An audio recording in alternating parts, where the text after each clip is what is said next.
Halo Sobat Embaran Media, media anak muda, informasi menjangkau Nusantara.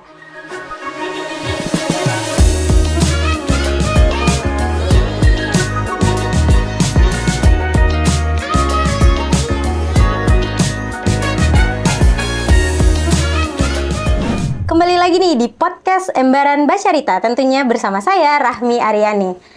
Jadi di video kali ini kita tuh kedatangan tamu yang sangat-sangat spesial nih. Halo Pak. Ya, halo. Nah, sebelum kita berbincang-bincang lebih jauh lagi, mungkin boleh kali ya Pak kita berkenalan dulu. Ya, bisa. Silakan Pak.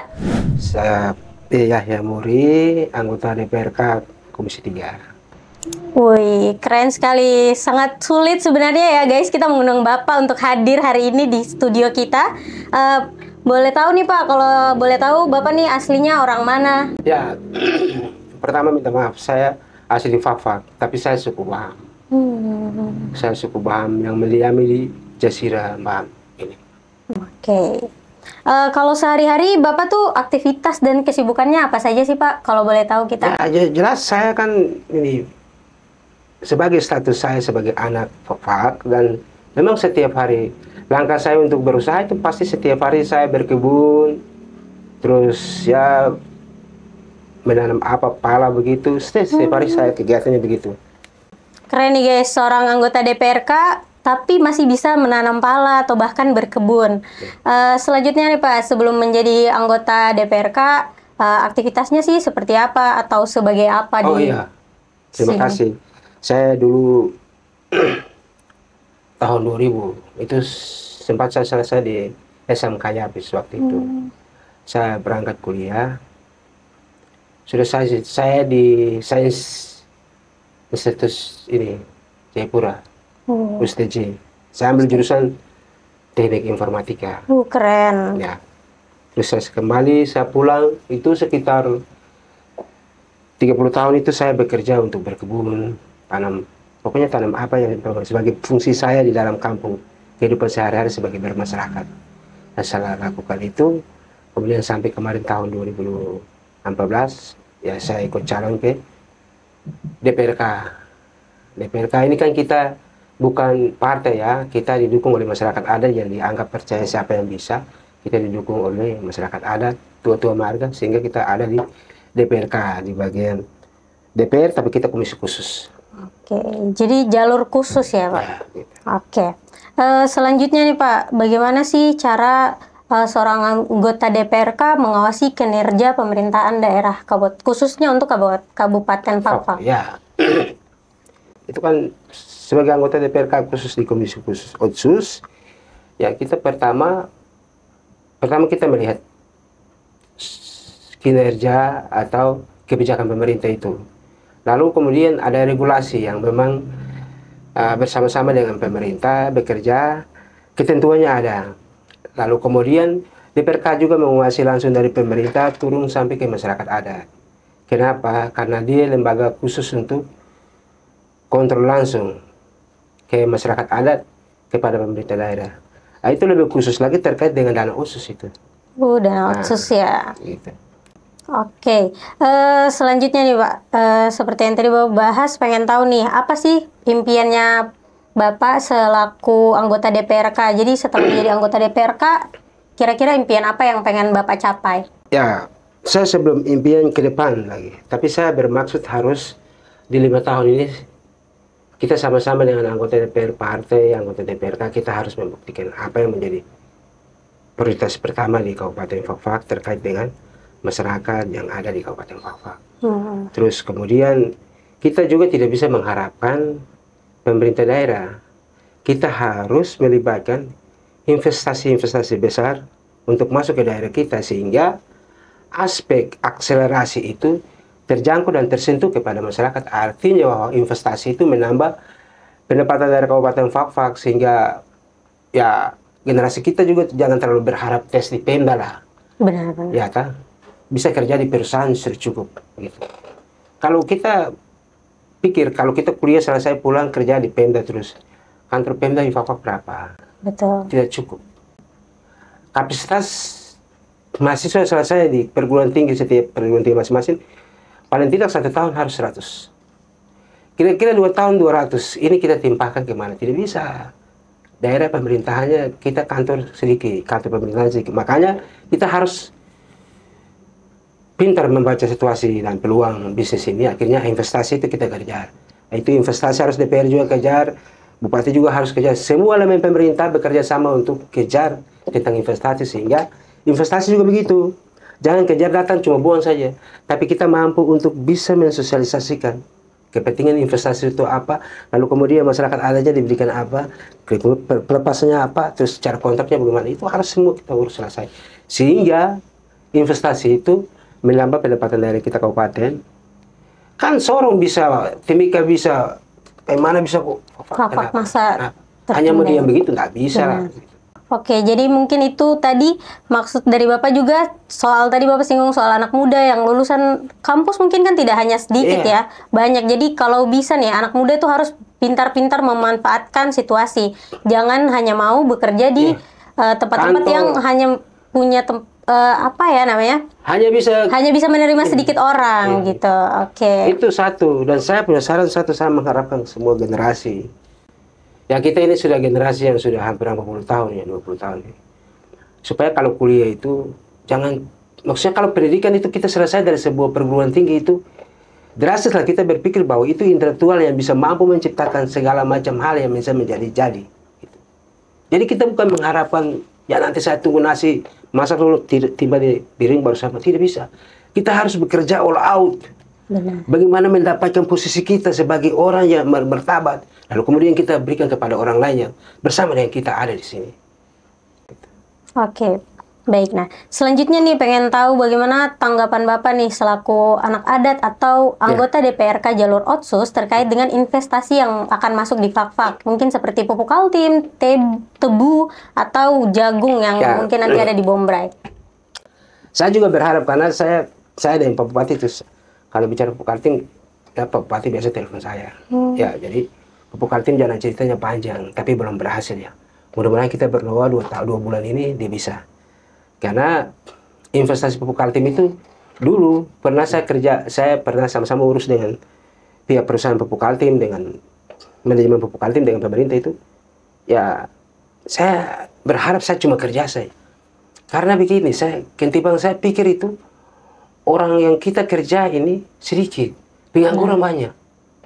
Saya datangkan perusahaan dengan Pak Bupati Pasaman ini, kita datangkan perusahaan ini maksudnya supaya mengurangi beban, ya, beban pengangguran, beban pendapatan apa itu dikurangi, sehingga investasi ini benar-benar ada di sini untuk bekerja sama dengan kita dan untuk menguntungkan kita.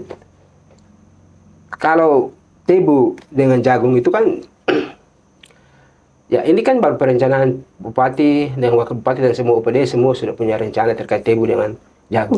Ya. Saya lebih mengarahkan ke Bombray saja. Ya, Bombray ini karena begini, wilayah Bombray itu kan luas. Jadi kita bisa 160.000 hektar juga bisa, atau 100 hektar juga bisa, supaya tidak tumpang tindih. Artinya bahwa kalau jagung dengan tebu itu kalau di kabupaten khusus seputaran Fak-Fak, saya mungkin tidak bisa. Menurut pemahaman saya mungkin tidak bisa, karena luas wilayah dan kemudian di sekeliling kita itu ada tanaman pala dan lain sebagainya. Jadi kita arahkan saja ke Bombray. Benar. Sehingga percepatan di Bombray itu juga berkembang ya. Betul. Oke, baik. Oke, selanjutnya nih pengen tahu bagaimana sih tanggapan Bapak sebagai anggota DPRK Otsus mendengar atau menampung aspirasi masyarakat, termaksud aspirasi masyarakat adat. Ya, kan kalau investasi ya pasti merujuk kepada hak-hak komunal. Hak-hak komunal itu kan ada di masyarakat. Jadi kalau kita bicara hak komunal, maka ada marga, ada orangnya. Ya, penyelesaiannya begini, kita pendekatan, kita menyampaikan kebutuhannya apa, investasinya untuk apa, kan begitu. Dan tidak mungkin investasi itu masuk lalu kemudian biarkan masyarakatnya begitu. Pemerintah juga tidak bisa begitu. Pemerintah pasti jadi melihat hal itu, bagaimana kepentingan masyarakat, bagaimana kepentingan pemerintah. Oke, baik. Ya, begitu. Jadi begitu tadi ya. Jadi setidaknya dari perusahaan itu harus coba untuk sosialisasikan kepada masyarakat, baik itu masyarakat adat atau masyarakat umum. Bisa. Kalau yang paling bagus kan begini, kalau perusahaan ingin sampaikan lebih duluan, ya sampaikan ke bupati, kepada komisi khusus ya. Kita yang punya masyarakat kita sampaikan ya, ini perusahaan investasi nih, datang kebutuhan investasi seperti ini. Lalu kemudian nanti selesai kerja kamu dapat sekian-sekian. Ya kita sampaikan jujur ya seperti itu. Sehingga jangan ada palang memalang. Nah ini yang bikin mematikan karakter investasi di Kabupaten Fak-Fak. Tidak bisa maju. Tidak bisa. Kita hari ini kita bicara bilang mau bangun jembatan luas, tidak bisa, kita punya APBD kecil. Benar. APBD kecil. Itu tadi sempat kita pengen singgung juga soal palang memalang nih. Bagaimana sih tanggapan dan bagaimana caranya kita memberikan solusi terkait dengan itu? Sekarang generasi yang ada ini generasi bertumbuh berikut. Kalau saya ini masih ada di generasi lama, tapi kalau macam Ade, teman-teman ini, kamu sudah ada di generasi yang ketiga. Generasi yang mampu bisa memecahkan persoalan-persoalan yang semakin sulit bisa diselesaikan. Kenapa saya harus bicara dengan generasi itu? Kemarin orang tua kita, masyarakat ada kita yang belum mengerti sampai sini, mereka sudah kamu ada di posisi ini, dulu kamu begini, jadi ini Bapak punya urusan hak wilayah, nanti urusnya begini, nanti Dewan Adat juga bantu urus, kemudian di komisi khusus juga harus bantu urus. Selesaikan terkait pelepasannya atau sistem HGUK, bagaimana itu harus habis dulu, baru suruh investasi masuk. Sehingga konektivitas masyarakat adat pemerintah dengan investasi itu tetap satu. Jadi berjalan secara bersamaan ya? Bersamaan. Oke, selanjutnya nih pengen tanya juga Pak, apa sih program-program khusus untuk melestarikan budaya atau adat istiadat masyarakat Papua tentunya? Ya, karena kan ini kan saya lihat terkait dengan budaya di kabupaten lain sudah lebih lah. Tapi kita di Kabupaten Fak-Fak ini kan cuma hanya Tipa Tumor itu saja. Tapi kita belum melakukan syair-syair atau lagu-lagu yang dari budaya kita. Iya, nah, itu yang kita belum. Jadi di bagian itu belum. Oh, bagian itu belum. Kalau tanggapan Bapak nih soal ada perusahaan atau mungkin apa ya, anak-anak perusahaan yang ke kampung-kampung mensosialisasikan tentang salah satunya itu soal apa ya, kalau kita soal sasi nih terhadap pala, kan ada beberapa kegiatan yang bikin itu. Tanggapannya seperti apa? Apakah diperbolehkan? Kalau kita kasih contoh seperti pala harus disasikan itu batas untuk panen. Ya. Kalau sudah buka sasi itu pas batasnya panen tuh. Kalau perusahaan kita sasi tidak bisa, karena itu investasi yang dia selalu berbicara dengan uang. Kita tidak bisa terlambatkan waktunya, tidak bisa terlambatkan pokoknya segala macam. Investasi itu dia bekerja di mana tempatnya, dia bekerja untuk full. Yang penting pendapatannya tetap ada di kabupatennya, sudah dikerja itu. Oke, baik. Selanjutnya nih pengen tanya juga soal ada informasi nih terkait pemindahan lokasi perusahaan yang berinvestasi di Fak-Fak. Salah satunya itu lokasi pupuk Kaltim yang tadinya di Fak-Fak mungkin akan pindah ke Bombray. Bagaimana tuh tanggapannya? Kan tidak beda tuh. Pindah mana? Pindah Bombray Fak-Fak juga. Sama Fak-Fak ya, benar. Tidak ada beda. Tidak ada bedanya. Pindah Bombray juga pasti ketemu Yahya. Oh iya, wah keren. Pasti ketemu Bapak juga ya. Oke, selanjutnya nih pengen tahu harapan nih ketika perusahaan-perusahaan tersebut mulai berjalan nanti. Ya, harapan saya itu yang penting sekarang saat ini masyarakat bisa jeli melihat aspirasi, masukan yang kita berikan kepada masyarakat itu harus paham. Karena untuk kita bisa berkembang itu harus ada investasi, ada perusahaan-perusahaan kecil yang bisa bekerja, NGO, ada industri, sehingga daerah itu bisa mampu untuk kelola dan dia bisa berkembang begitu saja. Kalau kita tidak bisa seperti itu, maka tidak bisa semua ini kita bicara. Karena Kabupaten Fak-Fak kita selalu bilang itu kepala ada 1 hektar di situ. Jadi kalau kamu tebang kayu atau kamu login di situ hati-hati. Itu hal-hal yang mematikan karakter kepentingan ke depan. Maksudnya begini, kalau kita dulu sudah bisa dayung, setelah itu kita bisa pakai Johnson pergi jaring, sekarang harus pakai pesawat. Ya, kita kejar untuk bagaimana bisa membangun Kabupaten Fak-Fak yang seutuhnya. Gitu. Ini pikiran-pikiran intelektual Kabupaten Fak-Fak ini banyak masukan, nanti kasih tahu pemerintah begini harus atasnya, tapi tidak terpandang, tidak tersudut pada posisinya. Selalu kita bicara ada kepentingan. Ya nanti besok nanti mungkin ada, ya sudah bisa beli rokok kah, beli pinang kah, itu. Kita kepentingan terus.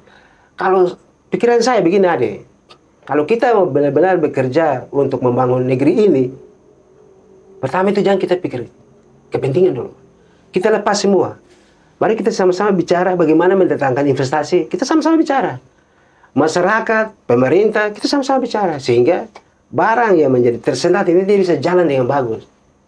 Begitu. Jadi setelah itu baru kita sama-sama menikmati hasil dari investasi itu.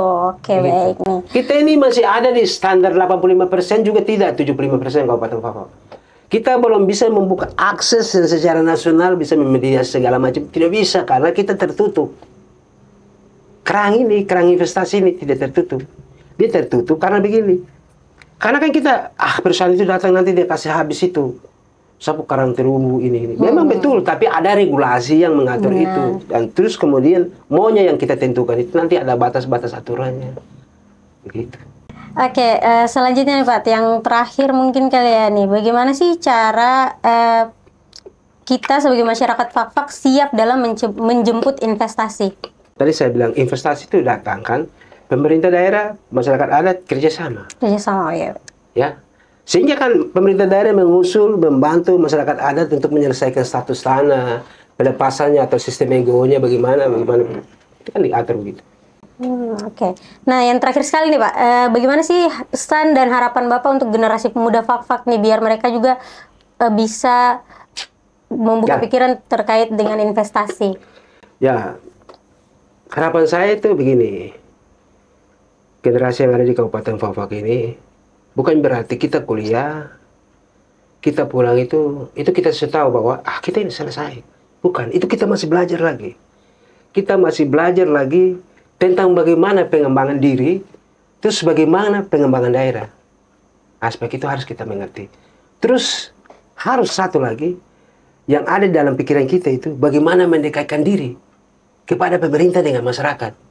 Sehingga output, input dari masyarakat, dari pemerintah itu kita bisa merumuskan.